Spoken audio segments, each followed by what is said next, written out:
The Galactic Council chamber was the largest room Sam Carter had ever seen. It floated in space on a station called Nexus Prime, far from any star or planet. The chamber was round and filled with seats that rose up like steps in a stadium. Each seat held a representative from a different alien species. There were hundreds of them. Sam stood alone on a small platform in the center. He wore his best suit and tried to keep his hands from shaking. He was the human ambassador to the Galactic Council. It was supposed to be an honor. Right now, it felt like a trap. Above him, the High Arbiter Vorath looked down from his tall chair. Vorath was from a species called the Sindari. He had gray skin, 4 eyes, and a voice that echoed through the chamber like thunder. He had led the council for 300 years. To him, humans were like babies who had just learned to walk. "The matter before this council is simple," Vorath said. His 4 eyes moved slowly across the chamber. "The Dominion of Scales has claimed 3 human colony worlds in the outer systems. The humans have asked us to intervene." Sam felt his jaw tighten. The way Vorath said it made it sound so small. 3 colony worlds. 3 million human beings. Families. Children. Entire cities built over decades of hard work. The Dominion representative sat in a section to Sam's left. His name was Kethrix, and he was a reptilian creature covered in dark green scales. His teeth were sharp, and his yellow eyes watched Sam like a predator watching prey. "These worlds fall within our natural expansion zone," Kethrix said. His voice was cold and smooth. "The humans built there without permission. We have simply corrected this error. Those worlds were empty when we arrived," Sam said. He tried to keep his voice calm. "We have been there for 40 years. We have treaties. We have rights." Kethrix laughed. It was not a pleasant sound. "Rights are for species strong enough to defend them," the chamber murmured. Some aliens nodded in agreement. Others stayed silent. Sam looked around at the faces watching him. Most of them showed nothing. No anger. No sympathy. Just cold observation. Humanity had been part of the Galactic Council for only 50 years. In a galaxy where some species were millions of years old, humans were newcomers. They had a small fleet, a handful of colonies, and almost no political power. The other species tolerated them the way adults tolerate a noisy child. High Arbiter Vorath raised one of his 4 hands. The chamber fell silent. "The Council has reviewed the evidence," Vorath said. "We have studied the treaties and the territorial claims. We have reached a decision." Sam felt his heart beat faster. This was the moment. Surely the Council would see the truth. Surely they would support humanity against this clear act of aggression. "The Dominion's claim is valid," Vorath announced. The words hit Sam like a punch to the stomach. He stared up at the High Arbiter, unable to speak. "Furthermore," Vorath continued, "humanity will surrender all claims to the 3 colony worlds.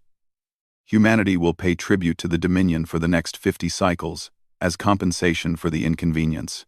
And humanity will accept a reduced status on this council, with limited voting rights." The chamber erupted in noise. Some aliens cheered. Others whispered to each other. Kethrix showed his sharp teeth in a wide smile. Sam found his voice. "This is wrong," he said. "The Dominion attacked us without warning. They killed innocent people. How can you reward them for this?" Vorath looked down at Sam with something close to pity. "Young ambassador," he said, "you do not understand how the galaxy works. The Dominion is powerful. They have 300 capital ships and a military that has never been defeated. You have 47 ships and no real experience in war. So the strong can take whatever they want?" Sam asked. "The strong survive," Vorath said. "The weak adapt. This has been true for 10,000 years of galactic civilization. Every young species faces this moment. Every young species makes the wise choice and accepts reality." Kethrix stood from his seat. "Listen to the Arbiter, human. Surrender with grace. Pay your tribute. In a few centuries, perhaps your species will be strong enough to matter, but today, you are nothing." Sam's hands formed fists at his sides. He thought about the 3 million people on those colony worlds. He thought about the families on New Haven, the farmers on Frontier's Edge, the miners on Anchor Point. They had trusted Earth to protect them. They had built their lives believing they mattered. "I need time," Sam said. "I need to consult with my government." Vorath nodded slowly. "You have 72 hours. Use them wisely, Ambassador. Come back to us with your acceptance, and this matter will be closed peacefully." The session ended. Aliens began to leave the chamber, talking among themselves. Most of them did not look at Sam. He was already forgotten. Just another young species learning its place in the universe. Sam walked to a quiet observation room near the chamber. Through the window, he could see the stars stretching out forever. Somewhere out there were the 3 colonies. Somewhere out there, 3 million people were waiting to learn their fate. He activated his communication device and made a secure connection to Earth. The face of President Ben Harris appeared on the screen. Next to him was Admiral Kate Morgan, commander of Earth's defense fleet. Both of them looked tired and worried. Sam told them everything: the ruling, the tribute, the reduced status. He watched their faces change as they understood what the council had done. When he finished, there was a long silence. "So that is their answer," President Harris said quietly. "We are too small to matter. We should just accept whatever they do to us." "That is what they expect," Sam said. "Every young species in galactic history has accepted terms like these. It is how things work here." Admiral Morgan spoke for the first time. "What happens to our people on those colonies?" "Let's fine. They become subjects of the Dominion," Sam said. "Property, really. The Dominion does not treat conquered people well." Another long silence. President Harris leaned forward. His eyes were hard. "What happens if we say no?" Sam blinked. "Sir, what happens if we refuse their terms? If we tell the Council and the Dominion that we will not surrender?" Sam shook his head slowly. "No one has ever done that. In 10,000 years of galactic history, no young species has ever refused. The Dominion would come for us with their full fleet. They would crush us." President Harris nodded. "But what would happen?" Sam had no answer. "Because in 10,000 years, no one had ever been foolish enough to find out." The president looked at Admiral Morgan. Something passed between them, a silent understanding. "Stay near your communication device," President Harris said. "We will contact you within 48 hours with our response." The screen went dark. Sam stood alone in the observation room, looking at the stars. Somewhere, deep inside him, a small spark of something began to glow. It might have been fear. It might have been hope. He was not sure which one scared him more. The emergency session began at midnight in Geneva. The United Earth Government headquarters was a tall building made of glass and steel. Tonight, every light was on. Every hallway was full of people running with documents and tablets. The air smelled like coffee and fear. President Ben Harris sat at the head of a long table. Around him were the most powerful people on Earth: military commanders, scientists, politicians. They all looked exhausted. They all looked scared. Admiral Kate Morgan stood at a screen showing a map of human space. 3 red dots marked the colonies the Dominion had taken. A much larger red area showed Dominion territory. It was huge. Human space looked tiny next to it. "Let me give you the numbers," Admiral Morgan said. Her voice was calm and steady. "The Dominion has 300 capital ships. Each one is bigger than anything we have.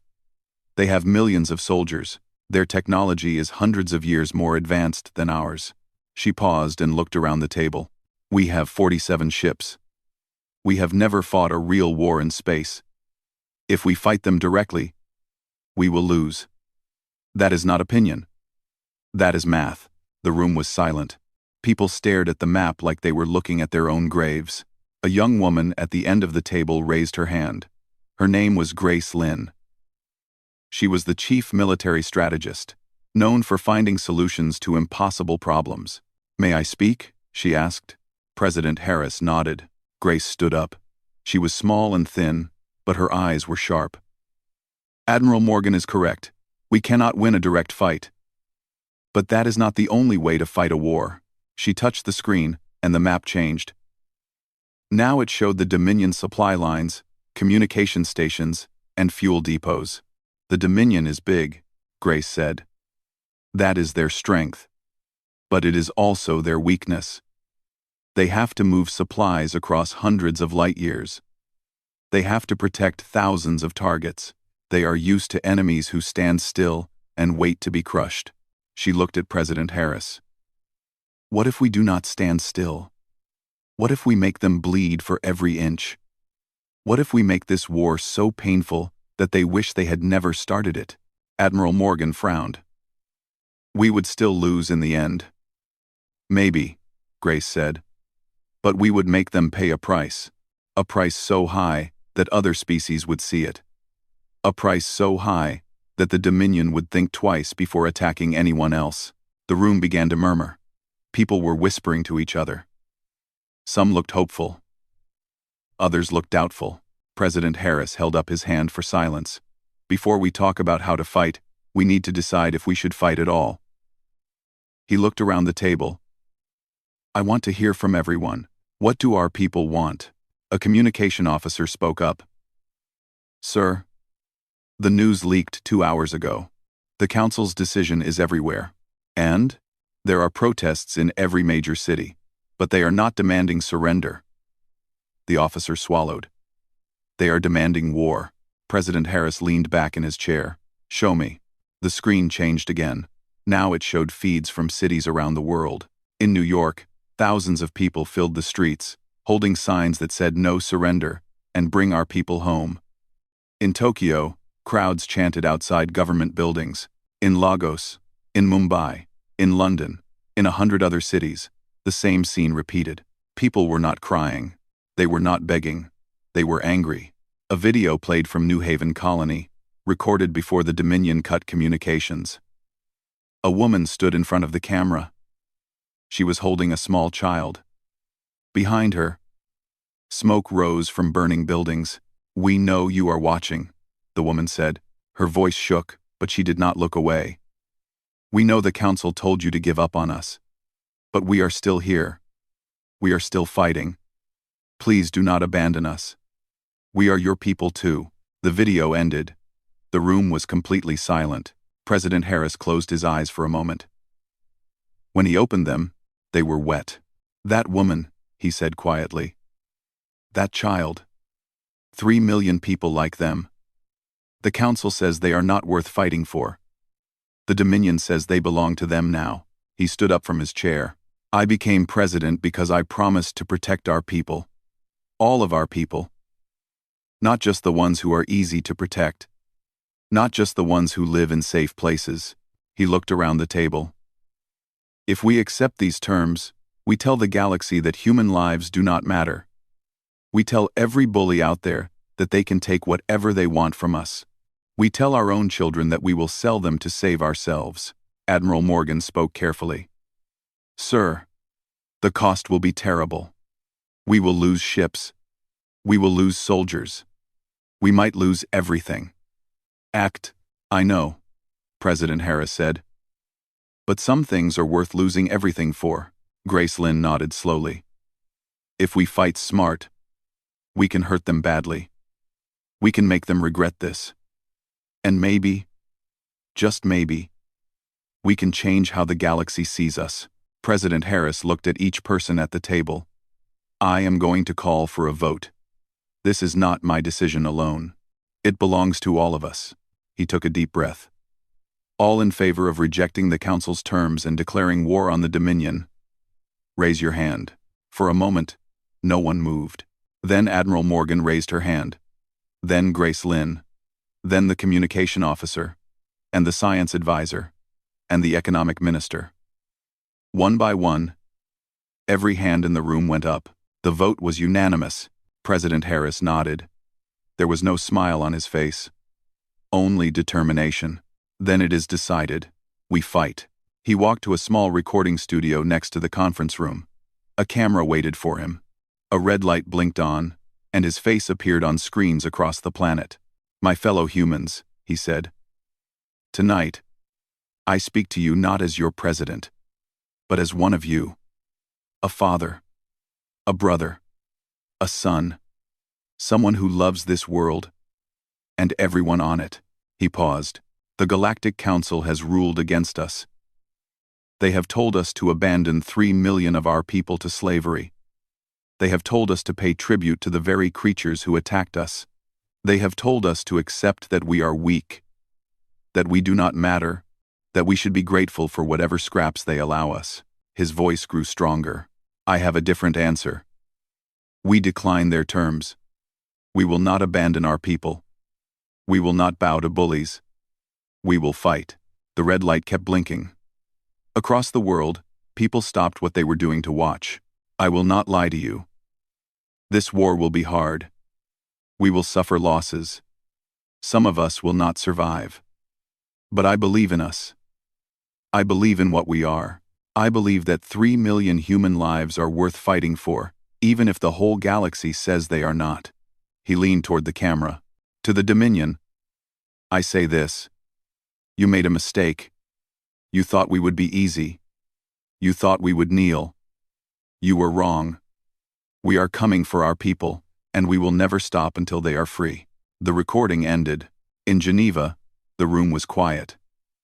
Outside, through the windows, they could hear cheering from the streets below. Admiral Morgan stood beside the president. We should contact Ambassador Carter. He needs to deliver our response. President Harris nodded. Send him the message. Just 3 words. What 3 words? The president looked at the stars through the window. We choose war. Ambassador Sam Carter walked into the Galactic Council chamber for the second time. The room was just as big as before. The seats were just as full. But something felt different now. Sam was not shaking anymore. High Arbiter Voreth sat in his tall chair, looking down with his 4 eyes. The Dominion representative Kethrix waited in his section, his sharp teeth visible in a confident smile. Everyone expected the same thing. A young species, scared and alone, coming to accept its fate. They were wrong. Ambassador Carter, Voreth said. You have returned with your government's response? I have, Sam said. And humanity accepts the terms of this council? Sam took a deep breath. He thought about the 3 million people on those colony worlds. He thought about the woman holding her child in front of the burning buildings. He thought about President Harris and the unanimous vote. No, Sam said. We do not. The chamber went completely silent. Every alien in the room stared at Sam. Some looked confused. Others looked like they had not heard him correctly. Voreth leaned forward. I do not understand. Could you repeat that? Humanity rejects the council's ruling, Sam said. His voice was clear and strong. We will not surrender our colonies. We will not pay tribute. We will not accept a reduced status. He looked directly at Kethrix. We choose war. For a moment, nothing happened. Then Kethrix began to laugh. It started as a small sound and grew louder and louder until it echoed through the chamber. Other Dominion representatives joined in. The laughter spread through sections of the audience. War, Kethrix said between laughs. The baby species wants war. He stood up from his seat, still chuckling. Do you have any idea what you have just done, human? Do you understand what will happen to you? I understand, Sam said. We have 300 ships. You have less than 50. We have conquered 100 worlds. You have never won a single battle. This is not courage. This is suicide. Sam did not look away. Then it will be easy for you. You have nothing to worry about. Kethrix's laughter faded. His yellow eyes narrowed. You are serious. Completely. High Arbiter Voreth raised his hands for silence. The chamber slowly became quiet. The 4-eyed leader looked at Sam with an expression that mixed confusion with something else. Perhaps concern. Ambassador Carter, Voreth said carefully. In 10,000 years of galactic civilization, no young species has ever refused terms like these. Every one of them understood the wisdom of accepting reality. Then we will be the first, Sam said. You will be destroyed. Maybe. But we will not be slaves. The chamber murmured again. This time, the sound was different. Less mocking. more uncertain. Sam could see aliens whispering to each other, pointing at him, studying him like he was some strange creature they had never seen before. Ketherick stepped down from his section and walked toward Sam. He was twice Sam's height, covered in scales and muscle. He stopped just a few feet away, looking down with cold yellow eyes. "I am going to enjoy this," Ketherick said quietly. "I am going to take your colonies first. Then I am going to take your homeworld. And when your people beg for mercy, I will remember this moment. I will remember how you stood here and pretended to be brave." Sam met his gaze. "And I will remember how you laughed. When this is over, one of us will regret this conversation. I do not think it will be me." Ketherick's expression flickered. Just for a second, something crossed his face. Not fear, not yet, but something close to doubt. He turned and walked back to his section. "General Thrin," he called out. "Begin mobilization. We crush the humans within 6 cycles." A large reptilian figure in military armor stood up. General Thrin was the commander of the Dominion fleet. He had never lost a battle in 200 years. He bowed to Ketherick and left the chamber. The session was over. Aliens began to leave, talking loudly among themselves. The news would spread across the galaxy within hours. A young species had chosen war instead of surrender. It had never happened before. Sam walked toward the exit, but someone stepped into his path. It was a tall alien with blue skin and silver eyes. Counselor Miraset, of the Villani species. She had been watching the entire session in silence. "Ambassador Carter," she said. Her voice was soft and musical. "May I speak with you privately?" Sam nodded. They walked together to a small meeting room, away from the crowds. Miraset closed the door and turned to face him. "I have studied your species," she said. "I have read your history, your wars, your struggles, your triumphs." "And what have you learned?" Sam asked. "That humans are strange," she said.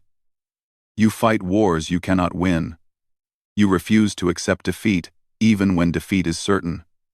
You have a word for this. Stubborn. I think." Sam almost smiled. "Some would say determined." Miraset tilted her head. "The Dominion has never lost a war. Their fleet is the largest in the galaxy. Their soldiers are trained from birth to kill." "I know. Then why? Why choose destruction over survival?" Sam thought about the question. It was a fair one. From any logical point of view, humanity's choice made no sense. "Because those are our people," he said finally. 3 million human beings who trusted us to protect them, who built their lives believing they mattered. If we abandon them, what are we? What kind of species sells its own children to save itself? Miraset was silent for a moment. "The Dominion has done terrible things to my people as well," she said quietly. "Long ago, when we were young, we accepted the terms. We survived. But sometimes I wonder what we lost when we chose to kneel." Sam met her silver eyes. "You do not have to wonder anymore. Watch what we do. Maybe we will fail. Maybe we will all die. But at least you will know what it looks like when someone refuses." Miraset nodded slowly. "The Villani are officially neutral in this conflict. But I want you to know something. There are supplies, medical equipment, food. Sometimes these things get lost in space and end up where they are needed most." Sam understood. "Thank you." "Do not thank me yet," Miraset said. "Thank me if you survive." She left the room. Sam stood alone for a moment, thinking about everything that had happened. His communication device beeped. A message from Admiral Kate Morgan. "The Dominion fleet is moving," the message said. 200 ships heading toward New Haven. First contact, expected in 72 hours. Sam looked out the window at the stars. Somewhere out there, the largest fleet in the galaxy was coming to destroy his people. They had 300 ships. Humanity had 47. The math said they would lose. But math did not know about human stubbornness. Math did not know about mothers holding their children in front of burning buildings. Math did not know about unanimous votes at midnight and crowds in the streets demanding war. The Dominion thought this would be easy. They had no idea what they were about to face. General Thryn stood on the bridge of his flagship, watching the stars through the main window. Behind him, 200 Dominion warships followed in perfect formation. It was the largest fleet he had ever commanded. It was more than enough to crush a species as weak as the humans. He had fought 30 wars in his long career. He had conquered 12 planets. He had never lost a single battle. The humans would be no different. They would fight. They would lose. And they would learn their place. The fleet arrived at New Haven Colony right on schedule. Thryn expected to see human ships waiting to defend their world. He expected a desperate last stand. What he found was nothing. No ships, no defenses. Just the planet floating peacefully in space. "Where are they?" Thryn asked. His second-in-command checked the sensors. "The human fleet appears to have retreated, General. There are no military vessels in the system." Thryn felt a flash of disappointment. He had wanted a real battle. Instead, the humans had run away like cowards. He should have expected it.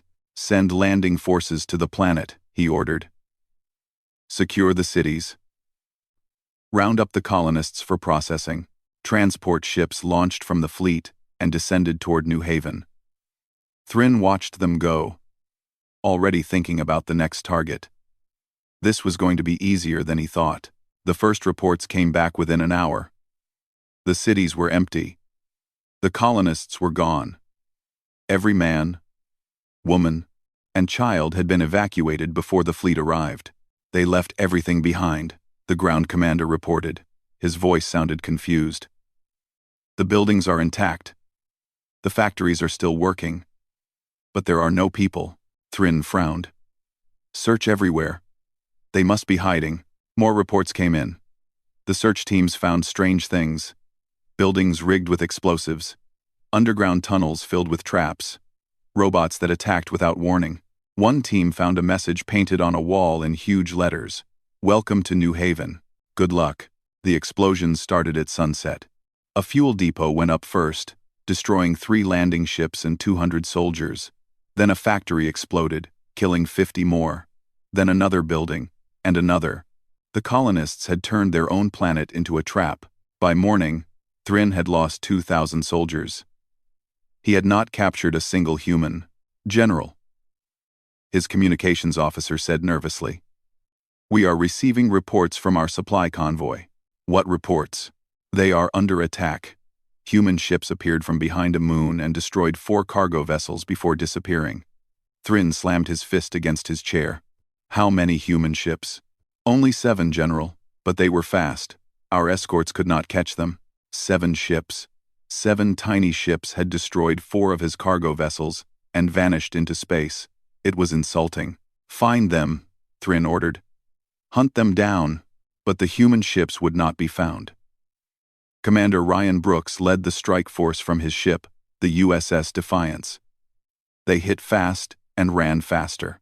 They attacked supply lines, communication relays, and fuel depots. Every time the Dominion sent ships to chase them, they were already gone. This was Grace Lynn's strategy. She called it death by 1,000 cuts. The humans could not win a direct battle, so they would not fight one. Instead, they would make every day painful. They would make every victory cost more than it was worth. The Dominion took New Haven Colony after 3 weeks.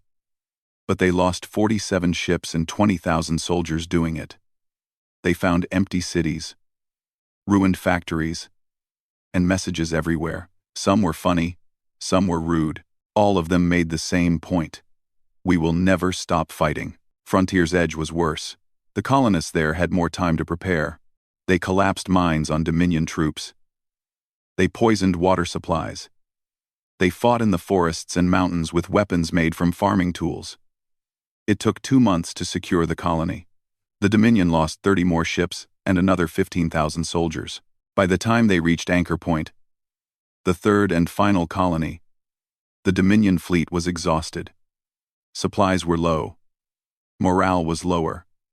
The soldiers had expected easy victories. Instead, they found an enemy that refused to give up. General Thryn stood on his bridge, looking at casualty reports. He had started this campaign with 200 ships and over 1,000,000 soldiers. Now he had 153 ships left. His troops were tired, angry, and scared, and he had not killed a single human civilian. They had all been evacuated to refugee ships that scattered across the galaxy. Some were hiding in neutral space. Others had been taken in by species that were starting to question the Council's decision. The Villani had sent humanitarian aid openly now. Other species were sending it secretly. The humans had lost their colonies, but they had won something more important. They had won attention. They had won respect. Grace Lynn's information campaign made sure the whole galaxy watched. Every day, new videos appeared on galactic networks. Human soldiers fighting against impossible odds, refugee children asking why no one would help them, Dominion atrocities captured on hidden cameras. Public opinion was shifting. Young species that had also suffered under Dominion expansion were paying attention. They saw what happened when someone refused to kneel. They saw that the mighty Dominion could bleed. General Thrin contacted Ambassador Kethrix through a secure channel. The reptilian leader appeared on his screen, looking annoyed. "Report," Kethrix demanded. "The colonies are secured," Thrin said. "Finally. And the human fleet? Still active. We have destroyed 11 of their ships, but the rest continue to attack our supply lines." Kethrix's yellow eyes narrowed. "You have 150 ships. They have less than 40. Why are they still fighting?" "Because they do not fight like anyone else," Thrin said. "They do not stand and face us. They strike and disappear. They sacrifice themselves to take down our ships. They use tactics we have never seen before. Then stop them. I need more supplies, more fuel, more soldiers." Kethrix was silent for a long moment. "The Council is asking questions. Other species are watching. This war was supposed to be over in 6 cycles. It has been 4 months. I know," Thrin said. "But it is not my fault. No one warned me the humans would fight like this. No one said they would rather die than surrender." "Finish this," Kethrix said. "Take their homeworld. End this embarrassment." Thrin nodded. "I will need everything we have left. Every ship, every soldier. The humans will defend Earth with everything they have. It will not be easy. I do not care if it is easy. I care that it is done." The screen went dark. General Thrin turned to his officers. "Set course for Earth. All ships. Full speed." The fleet began to move. 153 Dominion warships heading toward the human homeworld. It was still more than enough to win. Still more than enough to crush the humans forever. But something had changed. The soldiers did not cheer as they had before. The officers did not laugh about easy victory. They had seen what humans could do when they were fighting for their homes. Earth would be different. The humans would be waiting. And General Thrin, for the first time in his long career, was not certain what would happen next. Far away, Admiral Kate Morgan received the fleet movement report. She smiled. "They are coming," she said. "Good. Everything is ready." She looked at the map of the solar system. Every moon, every asteroid, every piece of rock had been turned into a weapon. Earth's 43 remaining ships waited in hiding, ready for the final battle. The humans had lost the outer colonies. They had lost ships and soldiers. But they had done something no young species had ever done before. They had made the Dominion afraid. Now it was time to finish what they started. The Dominion fleet entered the solar system at dawn. 180 ships, including reinforcements that Kethrix had sent from Dominion space. It was the largest invasion force ever assembled against a young species. General Thrin stood on his bridge, watching Earth appear on his sensors. A small, blue planet, covered in oceans and clouds. Home to 8 billion humans. The last target in this long war. "Where is their fleet?" he asked. "We detect 43 human ships, General. They are holding position near the 4th planet." Thrin nodded. The humans were outnumbered more than 4 to 1. Even their strange tactics could not save them now. This would be a direct battle.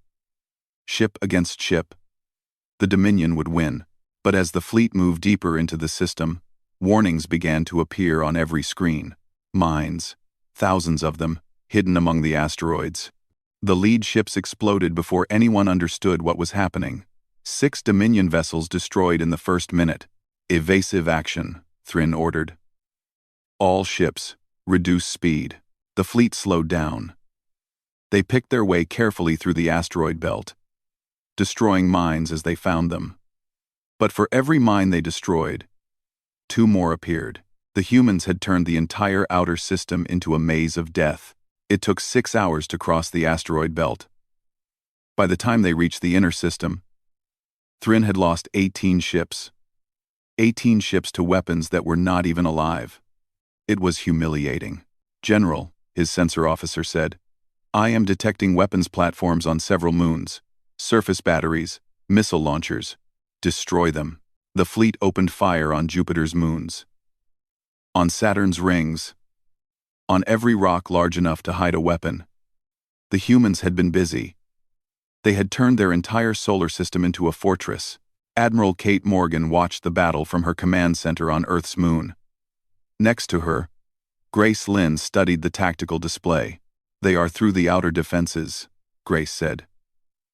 "Losses are higher than expected. Losses are higher than expected, but they still have 150 ships." "Our ships?" Morgan asked. "Ready." "Commander Brooks is leading the first strike group." Morgan nodded. "Tell him to go." 43 human ships emerged from hiding places across the inner system. They were small and fast, designed for exactly this kind of fight. They did not form battle lines or wait for the enemy. They attacked like wolves. Commander Ryan Brooks pushed the USS Defiance to full speed, heading straight for the Dominion flagship. His crew did not hesitate. They had known this day would come. They had prepared for it. "All weapons ready," his first officer reported. "Pick your targets," Brooks said. "Make every shot count." The human ships tore into the Dominion fleet. They worked in pairs, one ship drawing fire while another attacked from behind. They used the planets and moons for cover, appearing and disappearing like ghosts. General Thryn watched his ships die one after another. The humans were everywhere at once. Every time he tried to form a defensive line, they broke through it. Every time he concentrated his fire, they scattered and attacked somewhere else. "How are they doing this?" he demanded. "We have 3 times their numbers. They are faster," his tactical officer said, "and they know this system better than we do. They are using the gravity wells to accelerate and change direction. We cannot predict their movements." "Then stop trying to predict. Overwhelm them with firepower." But firepower required ammunition, and the Dominion fleet was running low. The attacks on their supply lines had done more damage than Thryn realized. Ships were reporting critical shortages. Some had already used their last missiles. The battle lasted 18 hours. 18 hours of continuous fighting, ship against ship, human against Dominion. The humans lost 31 of their 43 vessels, but the Dominion lost 93 more ships. By dawn of the second day, General Thryn had only 42 ships left. They had reached Earth orbit, but they had no strength to invade. No troops left to land, no supplies to continue the fight. Commander Brooks had crashed the USS Defiance into the Dominion flagship's shield generator, crippling it before ejecting to safety. He was picked up by a rescue shuttle and was already asking for another ship. Thryn looked at the blue planet through his window. So close, so beautiful, and completely out of reach. He opened a communication channel to the Galactic Council. High Arbiter Vorath appeared on his screen. The 4-eyed leader looked shocked when he saw the damage behind Thryn. "General," Vorath said. "What has happened?" "The humans happened," Thryn said. His voice was tired and hollow. "They fought us at every step. They died by the thousands, and they kept fighting. They sacrificed everything, and they kept fighting. I have 42 ships left. I cannot take the planet. I cannot continue this war." He paused. "I am requesting arbitration, a ceasefire, please." The words hurt more than any wound he had ever suffered. General Thryn, undefeated for 200 years, was begging for peace. Vorath was silent for a long moment. Then he nodded slowly. "I will convene the council immediately." The ceasefire was announced within hours. Both sides stopped fighting. The surviving Dominion ships retreated to a safe distance from Earth. Ambassador Sam Carter returned to the council chamber for the third time. But this time, everything was different. The Dominion section was almost empty. Kethrix had refused to attend. General Thryn sat alone, his scales dull and his eyes tired. The other aliens watched in silence as High Arbiter Vorath announced the peace terms. The Dominion would return all 3 colonies to humanity. They would pay reparations for the damage they had caused. They would accept neutral observers on their borders. They would never threaten human space again. It was the first time in 2,000 years that the Dominion had been forced to give back what they had taken. When the announcement ended, Sam Carter stood before the council. He looked at the hundreds of alien faces watching him. 10 months ago, he said, I stood here and listened to this council tell us that we did not matter, that we were too young, too weak, too small to deserve justice. You told us to surrender. You told us to accept slavery. You told us that was how the galaxy worked. He paused. We chose a different answer. We chose to fight. We lost 31 ships and 8,000 soldiers. We lost homes and factories and years of work. But we did not lose what matters most. We did not lose our people. We did not lose ourselves. He looked at General Thryn. The Dominion is strong. Their fleet was bigger than anything we could build. But strength is not just about numbers. It is about what you are willing to sacrifice. It is about what you refuse to give up. Counselor Miraset of the Villani stood up. Ambassador Carter, she said. Her silver eyes were shining. May I ask you a question? Sam nodded. Why did humanity choose to fight when the odds were impossible? Why did you not accept the terms and survive? Sam thought about the question.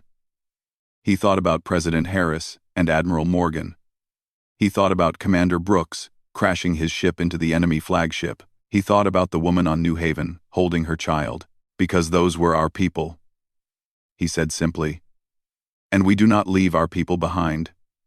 Not for peace. Not for safety. Not for anything. The chamber was silent. Miraset smiled. I think the galaxy just learned something it will not forget. She turned to address the other species.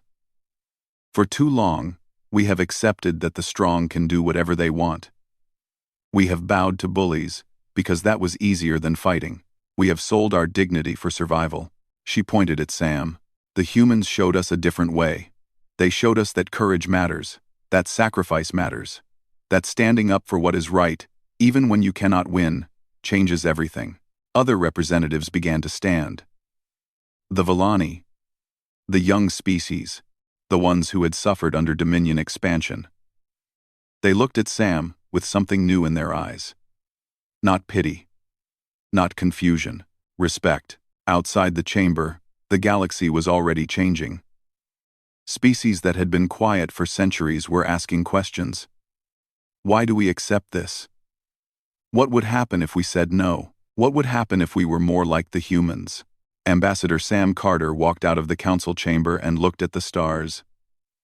Somewhere out there, 3 million humans were going home. 3 colonies were free. 8,000 soldiers had given their lives so that others could live. It was not a perfect victory. The cost had been terrible. The scars would last for generations.